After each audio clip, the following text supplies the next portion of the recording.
Mr. Hoekstra, are you an advocate for free speech? Absolutely, yes, sir. Does that include people expressing opinions that you disagree with?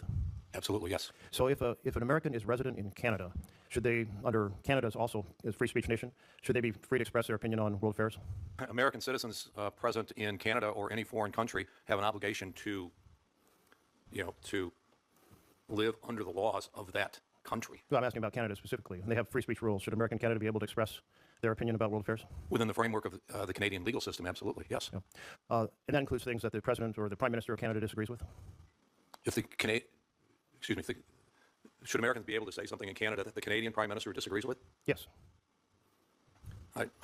That is an American value. If it is consistent, I believe, to my background, I don't know all the specifics of Canadian law, but if confirmed, I will take a look at it. And obviously, you've got some concerns here that I would be more than willing to work with you and see exactly what concerns. Well, I've always viewed the United States as a champion of free speech. Yes. But we have the situation with the advocate who expressed concerns about the situation in Gaza, being detained, arrested by the U.S. government last week in New York, and was arrested because of his opinion differing with the president's. Don't you think that's very un-American?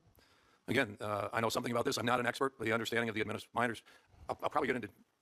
I don't know all the legal ramifications for this individual who was in the United States, under what status and what rights he exactly has. So he was here under a green card. Don't people on green card have freedom of expression in the United States of America? Again, I don't know. I'm not a lawyer. I don't have the legal background on this. This is something that you really need to take. If the United States is detaining people because their views disagree with the president's, doesn't that set a very bad precedent for the world? I think you have to take a look at exactly what status they have in the United States and what freedoms under U.S. law those individuals have. That is. So if somebody is in the U.S. and they express an opinion that the president of the United States doesn't like, they should be free to express that.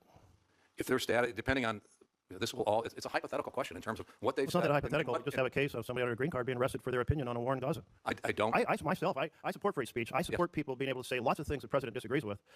Don't you? I agree.